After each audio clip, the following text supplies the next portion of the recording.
নমস্কার, শুভ মধ্যাহ্ন। চলে এসেছি একটা রেসিপি নিয়ে। আজকে আমি কাঁচা কলার কোপ্তা কারি করছি। দেখুন কিভাবে করছি। প্রথমে কড়াতে তেল দিয়ে দিয়েছি, আর কাঁচা কলাটা সেদ্ধ করে নিয়ে আমি এটার মধ্যে নুন, হলুদ আর শুকনো লঙ্কার গুঁড়ো দিয়েছি, আর একটু জিরের গুঁড়ো দিয়েছি। এবার আমি কোপ্তাগুলোকে বানিয়ে নিচ্ছি।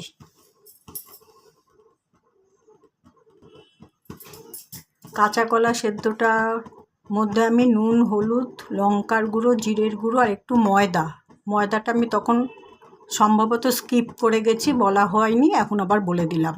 এবার আমি কোপ্তাগুলো ভেজে নিচ্ছি।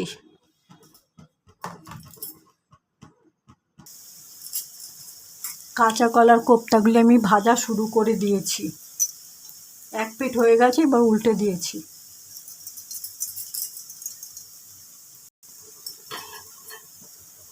কাঁচা কলার কোপ্তাগুলো আমার ভাজা হয়ে গেছে, এবার তুলে নিচ্ছি।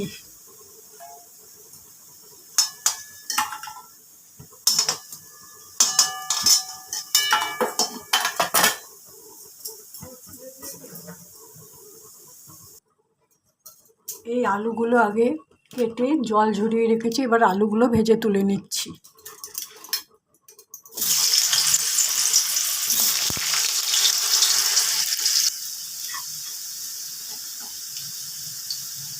আলুতে একটু নুন দিয়েছিলাম, কিন্তু সেটা বলা হয়নি, স্কিপ করে গেছি। যাই হোক, এবার একটু হলুদ দিয়ে দিচ্ছি।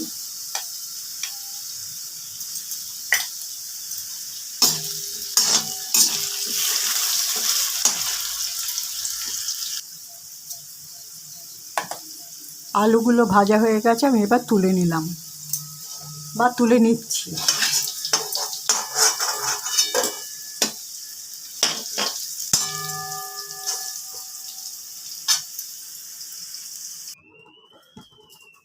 আমি ফোড়নে দিয়ে দিচ্ছি দুটো লবঙ্গ, একটা এলাচ আর একটু জয়িত্রী।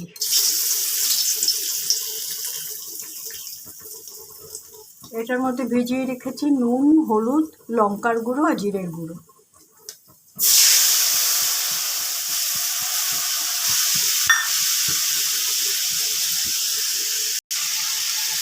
দিয়ে দিচ্ছি একটু কাশ্মীরি রেড চিলি পাউডার।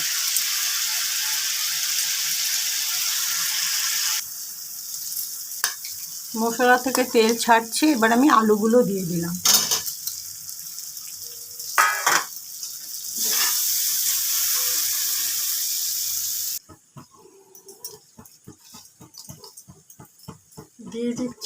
দিয়ে দিচ্ছি সামান্য একটু মিষ্টি।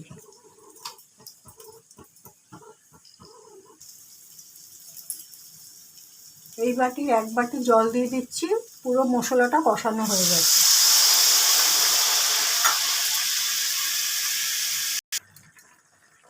এবার আমি দিয়ে দিচ্ছি কয়েকটা তেজপাতা।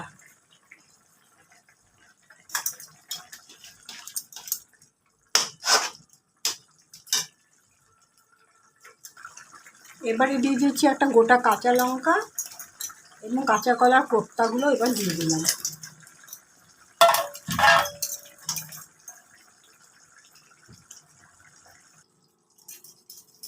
রান্নাটা কমপ্লিট হয়ে গেছে, সবশেষে একটু ঘি দিয়ে দিলাম।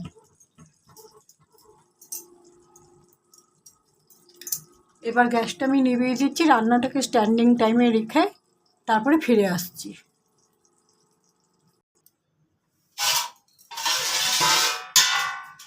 রান্নাটাকে স্ট্যান্ডিং টাইমে রেখে এবার পাত্রর মধ্যে আমি ঢেলে রেখেছি। দেখুন ঠিক এরকম হয়েছে কাঁচা কলার কোপ্তা কারি।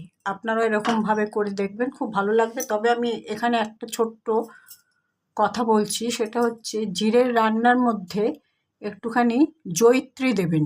জয়িত্রী অল্প ফোড়নে, অপূর্ব একটা গন্ধ হয়। দারুচিনি সবাই দেয়, কিন্তু দারুচিনির পরিবর্তে আমি বলবো সামান্য একটু জয়িত্রী দেবেন ফোড়নে, খুব সুন্দর স্মেলটা হবে।